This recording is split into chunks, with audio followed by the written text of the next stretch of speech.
పూరి జగన్నాథ్ ఎందుకు కేసీఆర్ని టార్గెట్ చేస్తున్నాడు? ఆశ్చర్యంగా ఉంది కదా. పూరి జగన్నాథ్కి కేసీఆర్ తోటి అసలు ఏం లింకు, ఎందుకు టార్గెట్ చేస్తాడు, ఇలా అనేక ప్రశ్నలు ఉన్నాయి కదా. కానీ ఆయన కొత్త పాట ఒకటి రిలీజ్ అయింది డబుల్ స్మార్ట్ సినిమా నుంచి.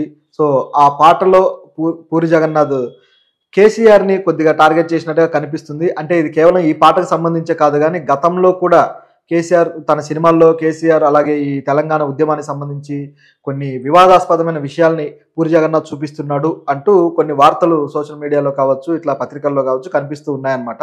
అయితే ఈ వివాదం ఇప్పటిది కాదు, గతం నుంచి వచ్చిన విషయాల్ని పూరి జగన్నాథ్ ఎందుకు ఇట్లా ఆలోచిస్తున్నాడు తెలంగాణ వాదులు తెలంగాణ ఉద్యమం విషయంలో అంటూ కొత్త ప్రశ్న ఒకటి బయలుదేరింది. అసలు పూరి దృక్పథం ఏంటి, ఏం చేయాలనుకున్నారు, అసలు ఈ పాట విషయంలో వివాదం ఏంటి అనేది ఒకసారి చర్చిద్దాం. గతంలో పూరి జగన్నాథ్ ఒక సినిమా తీశాడు, అది పవన్ కళ్యాణ్ తోటి, కెమెరామ్యాన్ గంగతో రాంబాబు అని చెప్పేసి. ఆ సినిమా మామూలుగా మొదట్లో ట్రైలర్స్ ప్రోమోస్ వచ్చినప్పుడు బాగానే వైరల్ అయింది. కానీ సినిమా చూసిన తర్వాత మాత్రం జనాలకి దిమ్మ తిరిగిపోయింది.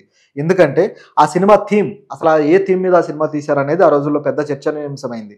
అది తెలంగాణ ఉద్యమం మీద ఒక సెటైరు. పూరి జగన్నాథ్కి తెలంగాణ ఉద్యమం అంటే గౌరవం లేదు కాబట్టి ఈ పద్ధతిలో తీశాడంటూ ఆ రోజుల్లోనే వార్తలు వచ్చాయి. ఆ వార్తలు వివాదాలు రకరకాలుగా మారి తెలంగాణ వాదులు కూడా పూరి జగన్నాథ్ని విమర్శించడం ఇవన్నీ జరిగాయి అన్నమాట. సో దాన్ని బేస్ చేసుకొని మళ్ళీ ఇప్పుడు కొత్తగా పూరి జగన్నాథ్ ఒక చిన్న కాంట్రవర్సీలో ఇరుక్కున్నట్టుగా అయింది. మరి ఆయన అది వాంటెడ్గా చేశాడా, ఆ సినిమాలో ఆయన ఏం చెప్పాలనుకొని అది ఏ విధంగా పరిణమించింది అనేది కూడా మనం మాట్లాడదాం. అయితే ఇప్పుడు పాట విషయంలో చూసుకుంటే, ఇప్పుడు ఈ పాట ఆయన డబుల్ స్మార్ట్ సినిమాలో ఒక ఐటమ్ సాంగ్ అనమాట. ఆ సాంగ్ వచ్చేసి మార్ ముంతా చోట్ చింత అనే సాంగ్. సో ఈ సాంగ్ మామూలుగా ఒక కళ్ళు కాంపౌండ్ బ్యాక్ డ్రాప్ లో మొత్తం అందరూ కళ్ళు తాగుతూ మొత్తం లైట్స్ ఇట్లాంటివన్నీ పెట్టేసి మొత్తం హడావుడిగా జరిగే ఒక సందర్భం అనమాట. ఇది తెలంగాణ కల్చర్ని రిప్రజెంట్ చేస్తూ పెట్టాడు పూరి జగన్నాథ్. తెలంగాణ వాళ్ళంటే ఇక కళ్ళు తాగడాలు, చిందులేయడాలు ఇదేనా, ఒక సంస్కృతిని మీరు ఇట్లా అంటే కించపరిచేలా చూపిస్తారా అనేది కొంతమంది తెలంగాణ వాదుల నుంచి వస్తున్న ప్రశ్న. అసలు కళ్ళు తాగడం తప్పని వాళ్ళు ఎందుకు అనుకుంటున్నారో ఇదొక ప్రశ్న. ఎవరి ఇష్టం ప్రకారం వాళ్ళు తాగుతారు, వాళ్ళు తిరుగుతారు, తింటారు, చేస్తారు. సో కళ్ళు తాగడం అనేది ఆరోగ్యకరమైన విషయమని కేసీఆర్ పర్టికులర్గా చెప్పారు కదా. నీరా కేఫ్ ఒకటి ఏర్పాటు చేశారు కదా. సో ఈ విధంగా ఇప్పుడు కేసీఆర్ గవర్నమెంటే నీరా కేఫ్ ఏర్పాటు చేసింది. అది కళ్ళు ఎప్పుడైతే చెట్టు నుంచి దించగానే తాగితే అది ఆరోగ్యమని వాళ్ళే ప్రచారం చేశారు వాళ్ళ గవర్నమెంట్లో. ఇవన్నీ జరిగిన తర్వాత ఇప్పుడు కళ్ళు తాగేది, పైగా తెలంగాణ సంస్కృతిలో కళ్ళు అనేది ఒక భాగం అయిపోయింది. సో దాన్ని ఎవరూ తప్పు పట్టలేదు మామూలుగా సోషల్గా చూసుకుంటే. కానీ పత్రికలు అంటున్నాయా, లేకపోతే తెలంగాణ వాదులు కదా ఎందుకు అంటే ఇతర రాష్ట్రాల వాళ్ళు లేదా ఆంధ్రలో ఎవరైనా ఆంధ్ర ప్రాంతం నుంచి వచ్చిన దర్శకులు కావచ్చు లేదా పొలిటీషియన్లు కావచ్చు ఈ విషయాన్ని గురించి ఏదైనా వ్యాఖ్యానిస్తే అది తప్పుగా వాళ్ళు ఎందుకు తీసుకుంటున్నారు అనేది ప్రశ్న. అంటే ఎదుటి వాళ్ళు మమ్మల్ని తప్పుగా చూస్తున్నారన్న ఇన్ఫీరియారిటీ ఎందుకు వీళ్ళకి కలుగుతుంది అనేది ప్రశ్న. దాన్ని గర్వంగా ప్రకటించుకునే పరిస్థితి వీళ్ళకి ఎందుకు లేదు? నిజంగా గర్వంగా ప్రకటించుకోవచ్చు, తప్పే ఉంది. ఏ ప్రాంతపు అస్తిత్వము, ఏ ప్రాంతపు సంస్కృతి సాంప్రదాయం వాళ్ళకు గర్వకారణమే, దాన్ని కాదనడానికే లేదు, గర్వంగా ప్రకటించుకోండి. కానీ అలా కాకుండా మమ్మల్ని ఇన్సల్ట్ చేయడానికే పెట్టాడు అనేది వీళ్ళు వాదిస్తున్న మాట. నిజానికి అది ఆయన సరదాగా చేస్తాడు. నిజానికి పూరి ఏం చేసినా సరే అందులో ఆయన కాస్త కొన్ని విషయాలు ఆయన సర్కాస్టిక్గా ఉండొచ్చేమో, కానీ నిజానికి సరదాగా చేస్తాడు. సో ఇది కూడా సరదాగా చేసినట్టే కనిపిస్తుంది. అయితే ఏం చేశాడంటే నిజానికి కళ్ళు కాంపౌండ్లో సాంగ్ పెట్టడం కాదు, ఆయన ఈ పాటలో ఆయన చేసింది ఏంటంటే ఒక వ్యాఖ్య. కేసీఆర్ అనేక స్పీచ్ల్లో కొన్ని హుక్ లైన్స్ ఇస్తూ ఉంటారనమాట సరదాగా. సో అలాంటి హుక్ లైన్ ఆయన మాట్లాడేటప్పుడు ఆయన మాటలు కూడా చాలా ఎంజాయ్ చేస్తూ ఉంటారు. మంచి వాక్చాతుర్యం కలిగిన లీడర్. సో ఆయన మాటల్లోంచి ఒక మాట తీసుకున్నాడు అనమాట. ఆ మాట ఇప్పుడు సమస్యకు కారణమవుతుంది ఈ వివాదం మొత్తానికి కూడా. ఆ మాట ఏంటంటే, జనరల్గా కేసీఆర్ ఏదైనా మాట్లాడినప్పుడు ఏం చేద్దామంటావు మరి అని చెప్పి అంటుంటాడు. ఇప్పుడు జర్నలిస్టులను కూడా ఒకసారి రాహుల్ కూడా వేరే విషయంలో క్వశ్చన్ చేసినప్పుడు జర్నలిస్ట్ రాహుల్ ఆయన మీద చాలాసార్లు ఇలాగే అంటుంటాడు. అయితే ఏం చేద్దాం రాహుల్ అంటుంటాడు. ఎక్కువ ఇద్దామంటావా అని చెప్పేసి ఆయన మాట్లాడుతూ ఉంటాడు అనమాట.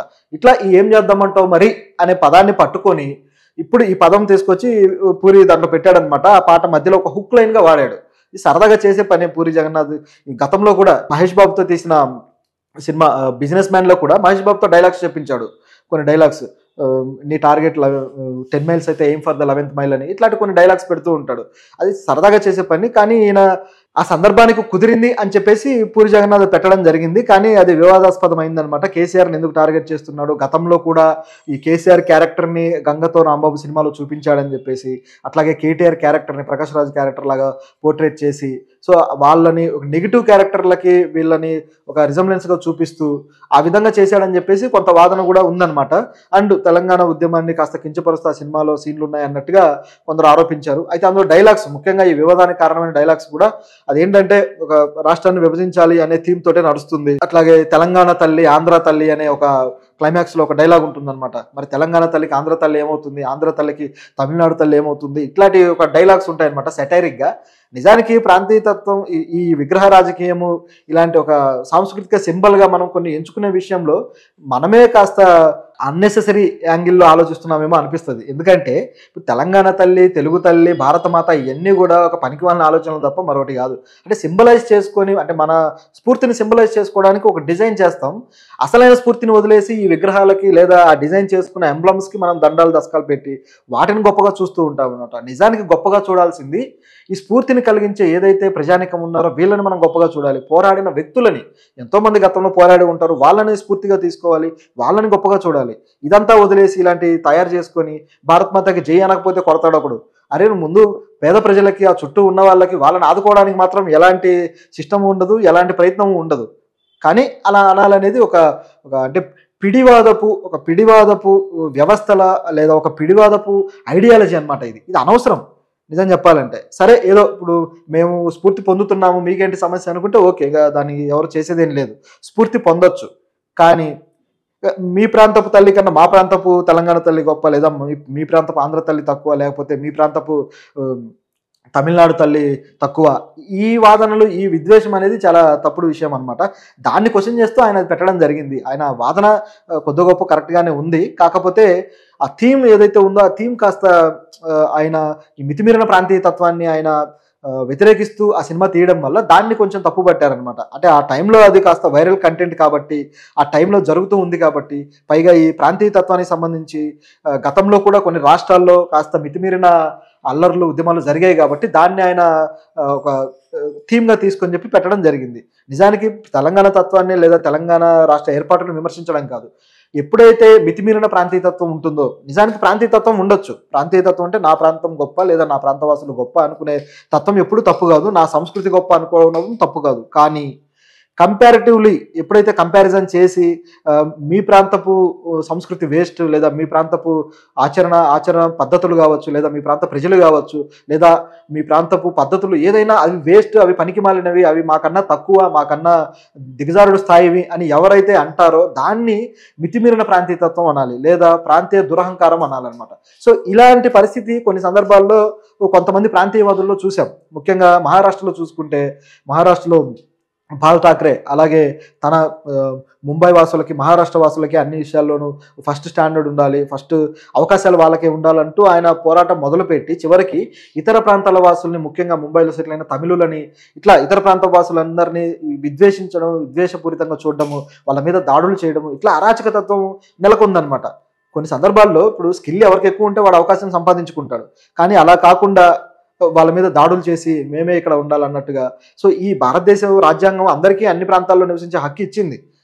సో దాన్ని తప్పుపడడానికి లేదు కదా. కాకపోతే అవకాశాల విషయంలో రాజకీయ సిస్టమ్ కూడా అందరికీ కరెక్ట్గా ఇచ్చేలాగా ఆ దామాషా ప్రకారం కావచ్చు, కొంత వాళ్ళకి నేటివ్ పీపుల్ ఎవరైతే ఉన్నారో వాళ్ళకు ఒక రిజర్వ్డ్ కేటగిరీలో ఇచ్చేటట్లు కావచ్చు, అవన్నీ కూడా ఆ పొలిటికల్ సిస్టంలో చేయాల్సిన పనులు. అంతేగాని బతుకు తెరువుకు వచ్చిన వాళ్ళ మీద వాళ్ళని ద్వేషించడము, విద్వేషంతో చూడడము, ఇదంతా కూడా మహారాష్ట్రలో జరిగింది. అలాగే తెలంగాణ ఉద్యమంలో కేసీఆర్, కేటీఆర్లు కూడా ఆంధ్రుల మీద కొన్ని దుర్భాషలాడడం అవన్నీ చూసామన్నమాట. ఇప్పుడు పొలిటికల్ సిస్టమ్ వేరు, ప్రజలు వేరు. సో ప్రజలను దుర్భాషలాడడం అనేది మూర్ఖత్వం కిందకు వస్తుందన్నమాట. సో ఆ విధంగా చూసుకుంటే కేసీఆర్ గారు కొన్ని మీటింగ్స్లో కూడా అన్నారు, ఆంధ్ర పంతులకు అసలు మా మంత్రాలే తెలియవు, వాళ్ళు అసలు ఏం చేస్తారో తెలియదు, వాళ్ళకు నిజమైన సంస్కృతి కానీ నిజమైన హైందవ పద్ధతులు పాటించడమే తెలియదు, మా తెలంగాణ పంతులే గొప్ప అని చెప్పడం కానీ, అట్లాగే ఆంధ్ర ఫుడ్ విషయంలో ఆంధ్ర ఫుడ్ ఎందుకు పనికిమాలింది అనడం కానీ, ఇట్లా రకరకాలుగా వ్యాఖ్యలు చేయడం జరిగింది. ఇది ప్రాంతీయ విద్వేషం కిందకు వస్తుంది. మీ ప్రాంతాన్ని పొగడాలనుకుంటే ఎంతైనా పొగుడుకోవచ్చు, కానీ ఇతర ప్రాంతాల వాళ్ళ మీద రాళ్ళు వేయడం కానీ, దుర్భాషలాడడం కానీ, ఆ సంస్కృతిని కించపరచడం కానీ సరైన పద్ధతి అనిపించుకోదన్నమాట. ఆ రోజుల్లో అది కొంచెం ఆ వైబ్రేషన్ ప్రజల్ని రెచ్చగొట్టాలి కాబట్టి అలా చేశారు. మొత్తానికి రాష్ట్ర విభజన జరిగింది. సో ఇప్పుడు రెండు ప్రాంతాల వాళ్ళు ఒకరినొకరు గౌరవించుకుంటున్నారు. ఎందుకంటే ఇప్పుడు 2 ప్రాంతాలకి ఇప్పుడు అన్నదమ్ముల్లాగా కలిసి ఉంటున్నారు. 2 ప్రాంతాలకి ఒకే రకమైన సాంస్కృతిక అస్తిత్వం గూడా కొంత ఉంది. ఒకే రకమైన ప్రాధాన్యత భాష విషయంలో గావచ్చు, వీటన్నిటి విషయంలో గూడా కొంత సారూప్యతలు గావచ్చు, ఇవన్నీ ఉన్నాయి కాబట్టి ఒక తల్లి బిడ్డల్లాగా కలిసిమెలిసి ఉంటూ చాలా అద్భుతంగా జరుగుతున్న సమయం అనమాట. సో, దీంట్లో మళ్ళీ మా తెలంగాణను తక్కువ చేస్తారనే ప్రశ్న బయలుదేరడం అనేది కాస్త ఆశ్చర్యకరమైంది. సో, పూరి జగన్నాథ్ అయితే ఇది కేవలం సరదాగా పెట్టాడని తీసుకోవాలి తప్పితే, దీన్ని ఆయన ఏదో వివాదం చేయాలనో, తెలంగాణని కించపరచడానికి చేశాడనో అనుకోవటానికి లేదు. మరి చూద్దాం ఇక ఇది ఎంత వివాదంగా మారుస్తారో. ఎందుకంటే ఇప్పుడు వీళ్ళు ప్రతిపక్షంలో ఉన్నారనమాట. వాళ్ళకి కావాల్సింది గూడా ఇప్పుడు అదే.